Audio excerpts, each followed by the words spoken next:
Hi guys, it's David, and welcome to episode 31 of the Splat Report. Doing something a little different this time. Sorry for the 3-week hiatus. I want to get back into doing a regular schedule of Splat Reports. Keep this going, but we got a lot of news to get into. So this right here is the Splat Report Twitter. You won't see my beautiful face in this edition, but you'll have to make do with this. Sorry, guys. Alright, so 3.1 apparently stepped up Andy Cheek quite a bit. That was a cool thing, but let's talk about when the tier maker list came out, and for a while you saw like everyone coming out with their own tier list. I don't know why Fuzzy deleted that, but anyway. Oceanic Season 3 announced. Pretty cool to see that. I think Toad Silly is doing like a weapon write-ups of that too, so that Australia's got their own thing going on. Deep Blues is returned. Their time with Hive is over. It's sad to see them, not being sponsored anymore. But it is cool to see the original Deep Blues back again. And there's a lot of sponsorship news. Holy moly! Kagura was sponsored by Radiant Esports. That looks like a really solid sponsorship. Bankoma, I think is how you pronounce his name. Burst of the Platinum Cup, helped with the Rising Squid Land. Even helped young Gale get into InkTVOpen. So seems like a guy that you should be paying attention to if you want to follow him. InkTVOpen, I think, was like a perfect way to end the year. Look at this, $3,132 prize pool. That's absolutely insane. Even second place got like $900. I think that was, of course, it was Crack in Paradise where I got the results right here. Boom. Young Gale, thanks to Bankoma helping with the translation, was in there. I thought that was really cool to have a top-level Japanese team. Everyone seemed to be like kind of rooting against them, kind of the villains. Though they're good. Seemed like really awesome guys. Mauricio using that carbon roller is always a treat. That's something you don't see that often. Just a really strong team. And they, finishing. Crack in Paradise did really well too. They almost got that bracket reset at the end, going 4-3. But not quite able to get there. Really cool. All these, we got, Back Squids getting third place. Cheap Cheat Squad was like a pickup that seemed to be, I don't know, forming into a team now. Maybe, maybe not. But they did extremely well. Demise had some really big wins. They end up taking out Crack in Paradise day one. So they end up 7th seed, which kind of spelt the end for, helped Feed to Win get knocked out early. Them having to go against Crack in Paradise day 2, early round, get knocked down, and Demise took them out. So Feed to Win is actually probably the biggest upset of the of this tournament. Not seeing them in the top. They should have been at least somewhere up there. Definitely higher than higher than not on this list. But sad to see that. But lots of cool names. Sub to Aqua is like a random French pickup that did really well. Carbon Copy has Power, Tic Tac, some other good players I can't remember off the top of my head. Really cool way to end a year of competitive Splatoon with such a huge event like this. There was an interesting argument where Kipper was making the point that people shouldn't stream scrims. See, that I'm not 100% sure on. Sendu actually came in and had another point that people, they should. I mean, the fact Kipper's right that it doesn't really give any sort of, it may potentially harm you, and it doesn't actually give any like tactical advantage to you to have someone seeing your scrims, your VCs. But Sendu kind of makes a point that, hey, there's not a whole lot of that. Top level play with VC, so people can kind of emulate it. Because I mean, you can make guides and all that sort of stuff, and all that's good. But honestly, one of the best ways to learn is actually watch and see what the best people do, and kind of like do what they're doing. That's a big part of playing the game.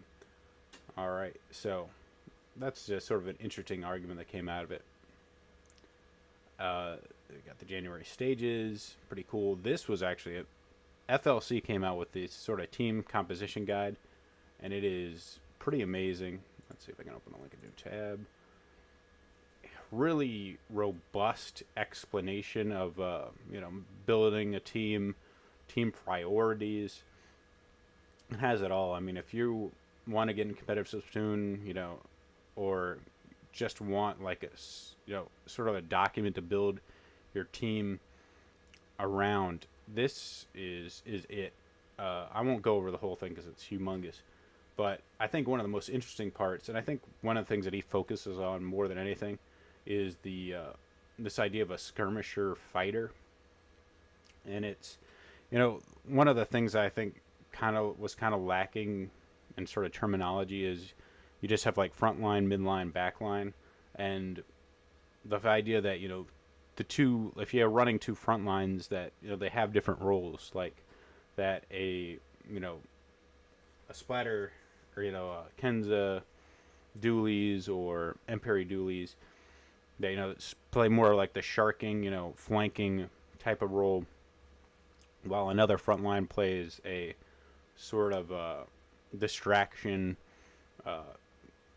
sort of live and threaten to take people out, draws people attention, which allows the Slayer itself to get easy, consistent kills. I think was a really cool idea. Also, his thing on Anchor is very good and something that not quite always understood, because I mean, people get the idea like you have to stay back, you don't die, but the other part of it that's harder it is when do you get aggressive, how I think him describing it as trying to be as aggressive as possible while still being safe is kind of a really good way to describe it. What they have to do in order to be effective. So I see like a lot of anchors that just get way too passive, or trying not too much not to die, while at the same time not kind of being in that place where where they get an advantage and they you can't push it. All right, so that's it for that. The utility is kind of a catch-all, maybe one of the weaker spots of this document, but I think he does a pretty good job of describing what and explaining what these things can do. It's just one of the things that I'm kind of like where he almost throws in pretty much everything, like an arrow spray is utility, a Tenitex utility, when I think it can kind of be like a Slayer more than a painter, but anyway, I won't go too much into that because I haven't really done a whole lot of thinking on it. This was actually cool from InkTVOpen, coming out with a schedule. G6 coming up. Jumpstart just happened this week. GSM Grand Qualifier coming out next week. You have the I think the Splatoon Amateur Circuit is really cool. I'm kind of trying to keep an eye on that. Haven't done it too much though. I've been pretty busy playing Splatoon instead. If you haven't subscribed to Gray channel already, I would definitely do that. I love his analysis videos. I think it's really cool to see how KP kind of thinks, taking on certain matchups, how they see certain weapons. Prophecy, that was Regal, is now low key and like a switcheroo. So they didn't lose their sponsorship. They gained one. I guess there were some issues with a guy that took them. Regal was leaving, and now he went to low key, so he took them with him, or something like that. Don't pay attention. But anyway, they're low key esports. That's what you need to know. Fee to win, winning Splat zones. Really strong team. I think Shaq was playing with them. I'm not 100% sure. It may have been Kibber. Ghost winning the GSM qualifier. The GSM qualifier was a really cool event. Sadly, had quite a few technical difficulties. One with the bracket early on. The worst part, I think, was the stream going down, especially right towards the end. I ended up having to watch, the grand finals from Soren's stream. That it was sad to see, but still a really good tournament. KP and Ghost really going at it. Really close set. One of the games in the final set ended up being a loss. You could say probably because of Kiver DCing. It seemed like they had a pretty good handle on that game until that DC happened, allowing them to make a comeback. But that happens, so it's kind of sad to see some of those. But Ghost played incredible. The sort of dude, this was a dude being back. I think like the first kind of major type event that he's been back since taking hiatus, doing really well there. This will be the team that they're taking to Genesis 6, so it's looking pretty good for them to win that event. Luminous Sea winning Project Dorado. Luminous Sea, kind of one of those mid-level, really towards the top level teams, trying to really get into that echelon, beating Demise, which is a pretty big win for them. So I thought that was actually really interesting. Hopefully we'll see more from Luminous Sea. They can,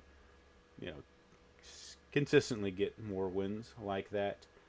Team Friends winning. Nintendo Europe creates this new, this is going on right now, new tournament series. This is really interesting that, an official tournament series. I'm not sure how good it's going to be. I was talking a little bit about it on the Ink Academy Discord. I think the biggest thing, Nintendo, the officialness helps, but what we really need from Nintendo is advertisement. Getting that out there to a bunch of people, especially a bunch of people that may not, be part of the competitive scene. And that's what, one of these official type of Discords or tournaments could do. People that may not wander into random Ink Academy server or something like that. Might see, oh, it's an official Nintendo thing, or seeing it on the Nintendo news and then join through there.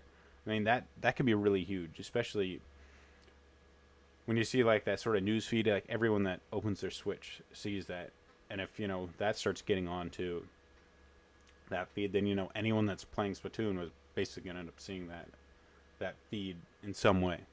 Well, hopefully, but so that is neat, and we'll see what comes of it. I'm excited. And as far as Nintendo America, who knows? Maybe if it's successful there, they'll bring it to NA. I hope, at least. I don't think Nintendo of America is quite as interested. Maybe there's not as many sales in America, but as far as the support from Nintendo France and some other countries, the European Championship, it seems a lot more common in Europe than it does in America, which is kind of sad. Extravaganza 4 announced. Always a cool series. For the win at winning BS Tower Control. This is with Kiver since Shaq is on break. Did I not retweet Invitational being announced? Oh wait, there it is. All the way down there. That's happened a while ago. Wow. But that's cool. I'm looking forward to seeing another Invitational. And Polar Ace, this was just announced, I think, yesterday. They were, this is Amaterasu, getting picked up by a sponsor. So lots of sponsorship things going on right now. It's hard to keep track of all of them, but very cool. Especially, I think, though, the main thing, so the sponsorships is good, but what I'm really hoping that these sponsorships do is, more than just oh, here's a tag, here's some gamer fuel. That actually, means that we'll see more high-level competition at these LAN events. Because, these have, really good streams. Really cool to see, in real life. I think that's, what the most hype is, on these, real-life events with crowds watching. And having, a super high level of competition is what's going to make these things great. Especially, something like G6. I don't know how many teams are coming there, but hopefully it's not just, just Ghost Gaming dominating that event. All right, so that is it for my report. Let's go on to the comments from my last video. Oh, hey there. All right, it's my man Shaq. My man is in the forest. Yes, I am. Today I'm in my house. Not in the forest, but it's a lovely day outside. My heart goes out to everyone living in the north that isn't enjoying, cool 50 to 60 degree weather right now. Sunshine, yeah, I got it here. And right here next is from my friend Sydney Dunaway. I kind of see where the one is coming from. Map dictates comps, and some teams are better at certain maps than others due to team comps. To have that out of control, which means teams at the highest level may very well win because a certain map is selected, can absolutely be frustrating. I still think counterpick system we saw from Platinum 4 is the way to go. Perhaps a compromise. TOs select certain list of maps. Players can get to choose from that list. Just a thought. Sad to hear there's so much strife lately. Hopefully it can get worked out. I'm excited for the upcoming Open. Anyone is going to pave the way for the West community, at least the NA scene. It is definitely InkTV. Well, you're right to be excited for the Open. Like I said, this was a long time ago. But yeah, it was a great event. I see where the one's coming from for sure. It's just like there wouldn't be like as far as like winning a tournament, there wouldn't be a tournament though, or any sort of prize money, or any stream if it wasn't for the actual like TOs, the people making the tournament. So like yeah, I can understand why they want certain maps. They want to have the best advantage to win.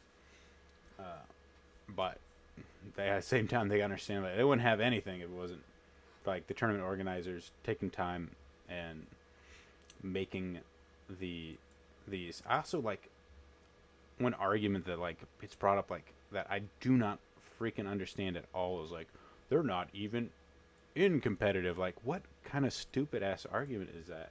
I mean, like as far as the list, like I understand. Okay, you want someone that'll understand like kind of what the competitive community wants to some respects, but at the same time, like as far as qualities for a tournament organizer, like actually being a competitive player is like so far down on the list. In fact, competitive takes so much time and effort. I don't understand why you'd want somebody involved in competitive, having that sort of like workload and then putting on a tournament.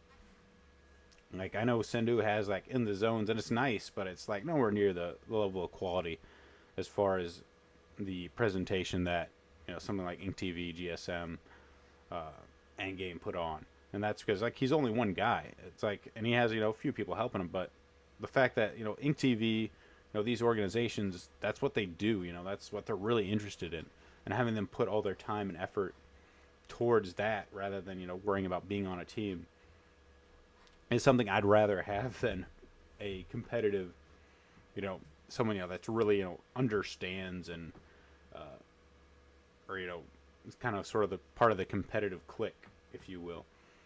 So that's my thoughts. As far as the counterpick system, I think it's really cool. I just didn't see some advantages and disadvantages. I was kind of arguing before that. Like when I look at the counterpick system, I kind of see, teams picking a lot of the same stages more than like picking different stages. Though in some ways you do see like certain, but you almost see like Black Belly a lot more because there are certain stages that like people are weak, have like certain like a lot of like common weapons have weaknesses on. Like you'll see Triggerfish get picked, which normally not a lot of people want Triggerfish, but like say you got someone that can really play, a Tenebrella, that's a pretty nice map for it. Or you'll see like Albacore Hell be pulled out because if you have somebody that can't really play snipers or chargers, or have like some weaker long range options, that's a good pick. So you kind of see like some of these extremes, and they show up a lot. So there's like, I think there's pluses and minuses to the counterpick system too, but I do like the fact that GSM is using it. Though in the GSM tournament itself, I did notice that nobody wanted to counterpick the Clan Blitz. And I thought it was kind of weird, but I think people are still really, even now, learning how to like really play it well. And it seems like more and more you're seeing people move away from like the baller strats, going to like bubble strats or like more consistent pushes. So I think it's getting there, but maybe some time before we see like somebody really want to counterpick a lot to Clan Blitz. All right. I think that is it for this edition of the Splat Report, guys. Hopefully I can get out more. Let me know what you think of this format. Whether you like the more this sort of like visual thing better, or if you'd rather see like the face cam videos. I'm kind of either way on it. I mean, one thing like I don't mind seeing my face, and I don't think I'm a bad looking guy. But at the same time, I almost feel like there's no there's not a lot of visual elements beside my facial expressions on these videos, and nothing like when you see these videos, you don't think Splatoon 2. Like when you see like a gameplay video, like, hey, that's definitely Splatoon 2. Look at all these colors. But so give me your feedback on that. What you think? Let me know. You guys have a wonderful day.